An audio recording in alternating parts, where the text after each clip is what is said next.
بسم اللہ الرحمن الرحیم۔ السلام علیکم، میں سید عمران شفقت آپ کی خدمت میں حاضر ہوں۔ پاکستان میں اکتوبر کے مہینے میں سیاسی بھونچال آنے والا ہے، ایک خانہ تبدیل ہونا ہے۔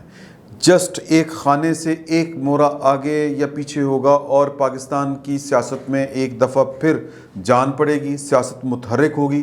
وہ جن کی سیاست جو ہے وہ اس وقت آپ یوں سمجھیں کہ سسکیاں لے رہی ہے، آخری سانس لے رہی ہے، اس کو پھر سے آکسیجن مل جائے گی۔ لیکن یہ آکسیجن جو کرنا ہوگا، یہ سیاسی گہما گہمی میں جو رزلٹ نکلنا ہوگا، اس کا 3 سے 4 مہینے ٹائم ہونا ہے۔ ادروائز اس نئے خانے میں جو مورا آ کے بیٹھے گا، اس نے نظام کے اوپر اپنی گرفت مضبوط کر لینی ہے، بساط کو اس نے اپنے کنٹرول میں کر لینا ہے۔ تو اس لیے پاکستان کے وہ جو سیاسی مورے ہیں، سیاسی کردار ہیں، سیاسی کھلاڑی ہیں، ان کے پاس 3 سے 4 مہینے کا ٹائم ہونا ہے اکتوبر سے آنورڈ، اور اس دوران ان کو سب کچھ یہ کرنا ہے، ادروائز بازی پھر پلٹ جائے گی۔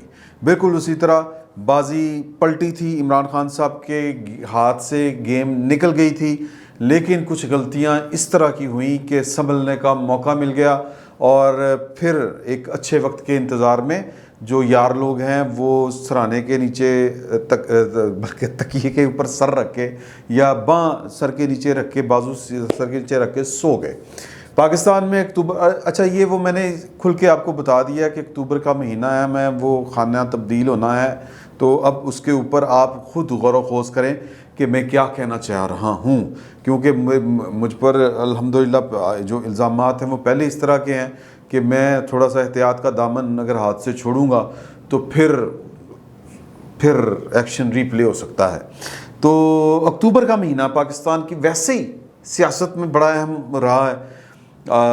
پتہ نہیں یہ اکتوبر کا پہاڑا پاکستان کے مقدروں میں لکھا ہوا ہے، یا یہ پاکستان کے وہ جو برج، وہ روحانیت، یا وہ کوئی وہ حساب کتاب میں کوئی وہ ہوتا ہے نا کہ جی یہ فلاں خانہ، فلاں گھر، فلاں برج، ستاروں کا حال، ستاروں کی چال، شاید کوئی اس طرح کا معاملہ ہے۔ یہ قسمت میں لکھا جا چکا ہے کہ پاکستان میں جو بڑے بڑے کام ہوئے ہیں وہ اکتوبر کے مہینے میں ہوئے ہیں۔ اب یہ وہ روحانیت والی بات کے اوپر پھر آپ نے اس طرف نہیں چلے جانا جس طرف وہ بات کر کے تو پھر وہ لوگ آپ کو اٹھا کے لے جاتے ہیں۔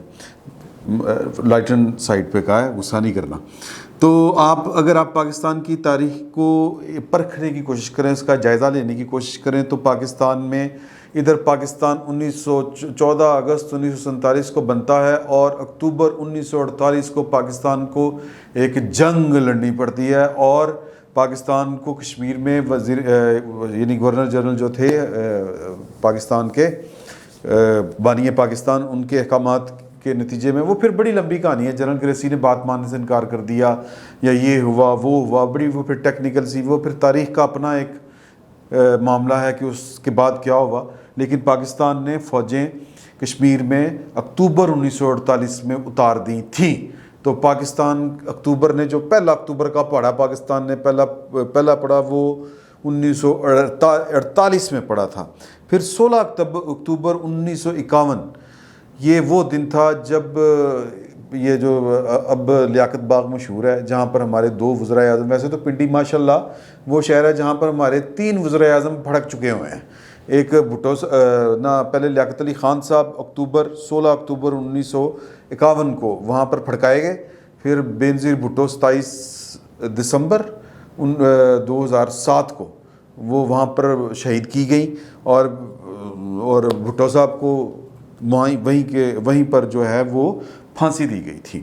تو پنڈی شہر کو یہ امتیاز حاصل ہے، پنڈی شہر کو اور پتہ نہیں کتنے امتیازات حاصل ہیں، لیکن یہ تو ہے۔ 24 اکتوبر 1954 کو گورنر جنرل غلام محمد صاحب نے پاکستان کی جو دستور ساز پہلی اسمبلی تھی اس کا کڑکا نکال دیا، اس کو فارغ کر دیا۔ پھر مولوی تمیز الدین صاحب وہ برقع پہن کے پھر وہ سپریم کورٹ تک جانا، وہ سارے کا سارا پھر وہیں پر مولوی تمیز الدین کیس جنم لیتا ہے، جہاں پر پھر ایک نظریہ ضرورت جناب جسٹس منیر احمد صاحب کی وہ کیا کہتے ہیں دانش سے وہ ظہور پذیر پاتا ہے، اور پاکستان جو ہے وہ ایک جس کو کہیں کہ بدقسمتی پاکستان کی شروع ہو جاتی ہے وہاں سے، اور پھر عدلیہ جو ہے وہ نظریہ ضرورت کے تحت ہر ٹھپا لگاتی ہے، ہر حاکم وقت، ہر جابر وقت، اور پتہ نہیں جو بھی آپ کہہ لیں، وہ ڈکٹیٹر ہو یا ویسے ہی بڑا زبردست آدمی ہو، تو عدلیہ نے سر جھکانا اس دن سے سیکھ لیا تھا جس دن مولوی تمیز الدین کیس کے اوپر جسٹس منیر صاحب نے کمپرومائز کر لیا تھا، ایوب خان صاحب سے ڈر گئے تھے۔ تو پھر اس کے بعد آ جائیں آپ اکتوبر 1956 کو وہ سیم الیکٹرال کالج جو تھا وہ بنا دیا گیا، یعنی ویسٹ پاکستان اور ایسٹ پاکستان کو۔ تو یہ کہنے والے کہتے ہیں کہ یہ بنیاد رکھ دی گئی تھی بنگلہ دیش بننے کی تب۔ تو پھر 7 اکتوبر 1958 کو سکندر مرزا صاحب کے جی میں آیا کہ یار یہ کیا ہم پیچھے رہ کے کھیلتے رہتے ہیں، ہم بادشاہ گر ہیں، ہم بڑے لوگ ہیں، ہمارا مطلب ہے وہ انگریزوں کے ٹرینڈ لوگ ہیں، اور جس کام کے لیے ہمیں پاکستان میں مطلب وارد کیا گیا تھا وہ کام خود کیوں نہ کر لیں۔ انہوں نے پاکستان کا دستور معطل کر کے اقتدار پر قبضہ کر لیا 7 اکتوبر 1958۔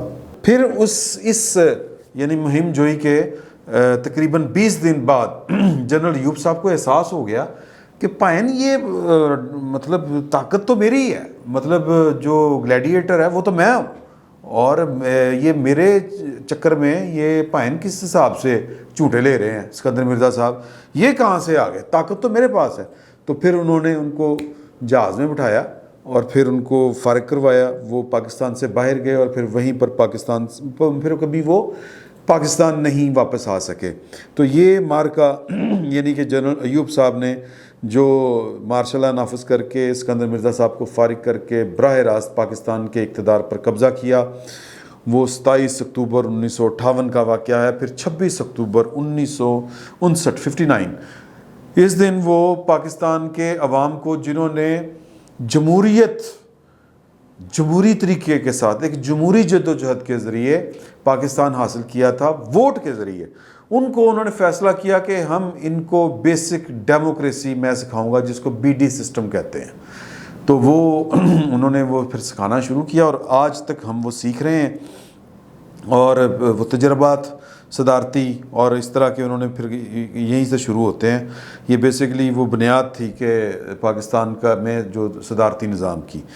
پھر آ جائیں آپ جناب اکتوبر 1972 اس میں ایٹمی پروگرام کا افتتاح بھٹو صاحب نے کیا، اور اس کی پاداش میں ایک یعنی کہ بھٹو صاحب کو جو لٹکایا جانا مقصود تھا، ان کے جرائم میں سے ایک جرم پاکستان کو امپاور کرنا یا پاکستان کو ایٹمی پروگرام یا ایٹمی صلاحیت اس کے لیے خواہش کا اظہار کرنا اور اس کے لیے عملی اقدامات کرنا، یہ ان کے بڑے جرائم میں سے ایک جرم تھا۔ ویسے تو ایک اسلامی بلاک بنانا، اسلامی کانفرنس کرنا، یہ اس طرح کے کام کرنا، امریکہ کو ناکوں چنے چبوانا اسلامی بلاک بنا کر، تو یہ بھی جرائم ان کے تھے، لیکن یہ بھی بڑا جرم تھا۔ پھر 1975 میں یعنی بھٹو صاحب نے بنگلہ دیش کے ساتھ جو پاکستان سے ٹوٹ چکا تھا، مشرقی پاکستان بنگلہ دیش بن چکا تھا، وہ ایک مشہور زمانہ تقریر انہوں نے کی تھی، اگر آپ کو یاد ہو کہ لاہور میں غالب موچی دروازے،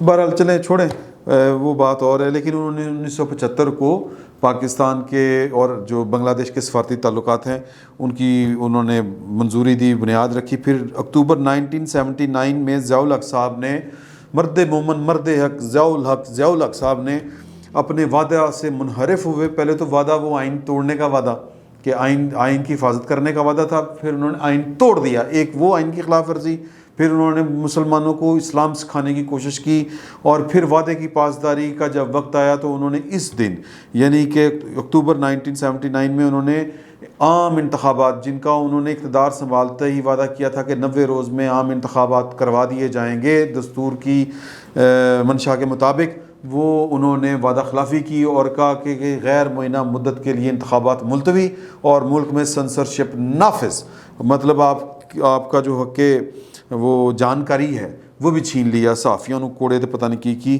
کہ اخبار نہیں چھپے گا، اخبار میں پوری پٹیاں اکھاڑ لی جاتی تھیں کہ ڈاکے زیادہ جائیں گے، لوگ کہیں گے کہ ضیاء الحق کے دور میں ڈاکے بڑھ گئے ہیں، تو اس طرح کے بھی کام ہوتے تھے۔ تو بہرحال پھر 6 اکتوبر 1988 کو جنرل اسلم بیگ صاحب اور جنرل حمید گل صاحب اور جنرل درانی صاحب، ان پر الزام ہے IGI کا.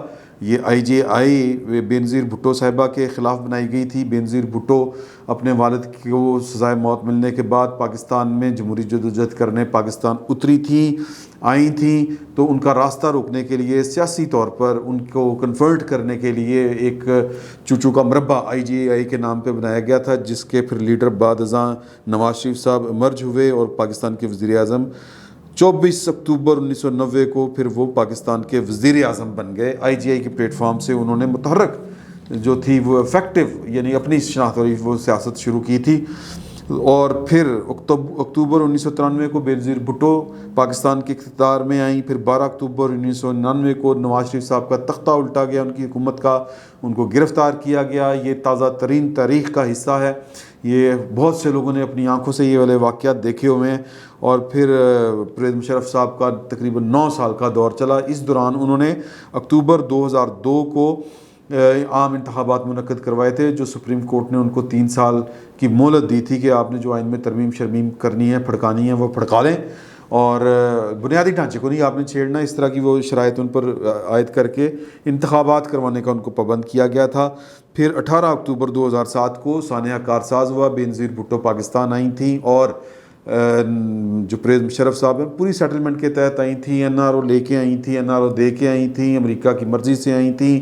لیکن پھر ہوتا یہ ہے کہ پرویز مشرف صاحب اپنے وعدے سے پھرتے ہیں اور وہ ان کی سیکیورٹی سے اپنا ہاتھ اٹھا لیتے ہیں. اور بینظیر بھٹو آتے ہوئے کہہ رہی تھی کہ میں مر ہی جاؤں گی، ان کو پتہ تھا میں نے مر جانا ہے، لیکن وہ پھر بھی پاکستان آئی. سانحہ کارساز ہوا ان کو، لیکن وہ بچ گئیں. لیکن پھر 27 دسمبر کو وہ نشانہ بن گئی دہشت گردوں کا. پھر اکتوبر 2010 میں ہی پرویز مشرف صاحب نے اپنی سیاسی جماعت آل پاکستان مسلم لیگ نون بنائی. پھر 30 اکتوبر 2011 کو وہ جو الزام ہے پاشا صاحب کے اوپر اور بھی کئی لوگوں کے اوپر ہے کہ انہوں نے مل ملا کے ہمت لگا کے عمران خان صاحب کے نامی ایک PTI کی جماعت میں ہوا بھری، اور پھر وہ مشہور زمانہ جلسہ جو تھا مینار پاکستان میں وہ بھی 30 اکتوبر 2011 کو ہوا. 30 اکتوبر 2011 کو ہی نہیں 30 اکتوبر 2019 کو آزادی مارچ کیا تھا اپنے مولانا فضل الرحمان صاحب نے. تو کہنے کا مطلب یہ ہے کہ میں نے ایک بریف ہسٹری آپ کو اکتوبر کا جو پہاڑا ہے پاکستان کی سیاست پر بھاری ہے، خوش آئند ہے یا برا ہے، اس کو آپ جو بھی کہہ لیں، پتہ نہیں کیا ہے، اس کی وجہ نہیں سمجھ آتی کہ یہ ہمارے مقدر میں اکتوبر کے مہینہ کیوں لکھا ہوا ہے. اسی مہینے میں بڑے بڑے کام کیوں ہوتے ہیں؟ کیونکہ ایک بڑا کام اکتوبر کے مہینے میں ہونے جا رہا ہے پاکستان میں ایک بار پھر، اور وہ بڑا کام وہ خانے میں ایک وہ جو بساط ہے سیاسی شطرنج جو بچھی ہوئی ہے، اس میں ایک خانے میں ایک نیا مورا جو ہے وہ اس نے آنا ہے. اور پاکستان کی اپوزیشن کے پاس جو ہے وہ 3 سے 4 مہینے کا وقت ہوتا ہے، کیونکہ جب وہ نہیں آتا ہے بساط کے اوپر تو وہ چیزوں کو سمجھاتے چیزوں کو کنٹرول میں کرتے، اپنی حاکمیت یا اپنا وہ کیا کہتے ہیں کنٹرول وہ پورا یا اپنی رٹ نافذ کرتے ہوئے 3-4 مہینے تو لگ جاندے ہیں. تو 3-4 ماہ میں اگر اپوزیشن پاکستان کی کچھ کر سکی تو کر سکی، ورنہ لکھ لیں کہ عمران خان صاحب اگے بھی چلن گے. فی الوقت اتنا ہی. بہت بہت شکریہ آپ کا.